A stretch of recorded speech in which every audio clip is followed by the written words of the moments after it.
सुप्रभात छात्रों, मेरा नाम काजल कुमारी है। मैं आपके विषय हिंदी की शिक्षिका हूँ।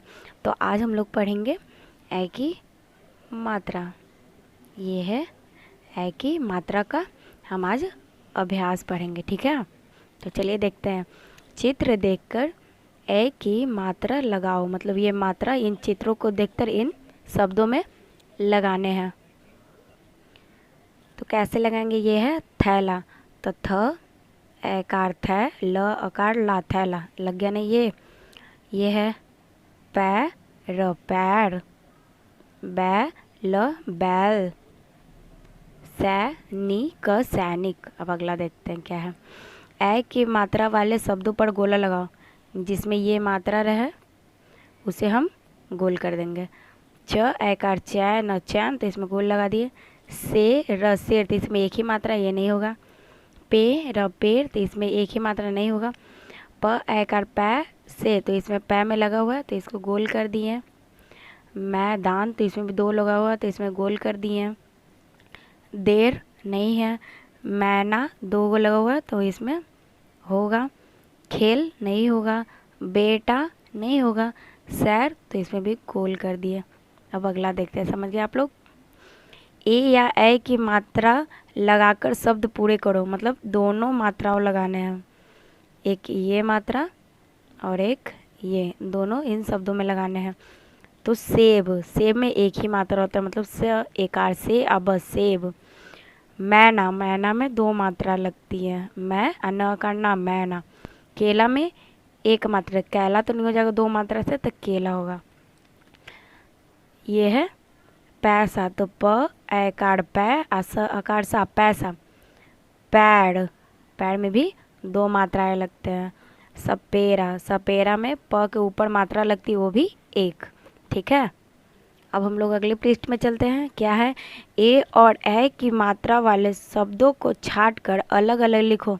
मतलब इसमें ए की मात्रा वाले शब्दों को लिखना है, चार लिखने, 1 2 3 4। और इसमें ए की मात्रा वाले शब्दों को लिखने हैं।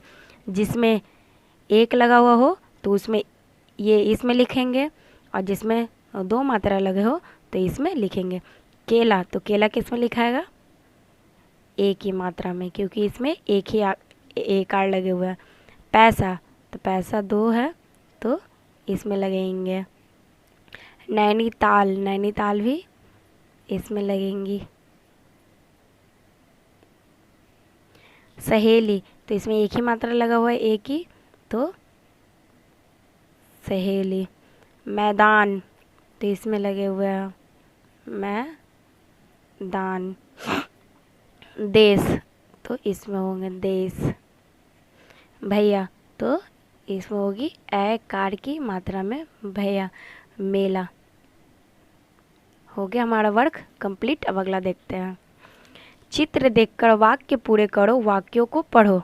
मतलब यहाँ पे चित्र दिए गए हैं और वाक्य दिए गए हैं लेकिन अधूरे हैं, तो हमें इसे पूरे करने हैं। तो ये है पेड़, तो इसमें हम पेड़ लिख देंगे। ये हो गया पेड़। ये हो गया थैला, थैला में दो लगते हैं तो ये हो गया थैला। ये हो गया शेर, उसके बाद मैं पढ़ के भी सुनाऊंगी। ये हो गया क्या है? बैल, बैल। और नेक्स्ट क्या है? रेल। ये हो गया सैनिक। तो हम इसे एक बार पढ़ेंगे शुरू से। रमेश पेड़ पर चढ़, थैला लेकर चल। शेर दहाड़ रहा था, बैल हल चलाता है। रेल आ गई, सैनिक रक्षा करती है। ठीक है, आप लोगों को समझ में आ गया होगा। ठीक है बच्चों, आज का हमारा विषय पूरा हो गया और आप इस विषय को अच्छी तरह से पढ़िएगा, क्योंकि यूनिट फर्स्ट टेस्ट में इससे क्वेश्चन आ सकते हैं। ठीक है, और अगर समझने में कोई समस्या हो रही हो तो आप मेरे व्हाट्सएप नंबर पर संदेश दें। धन्यवाद।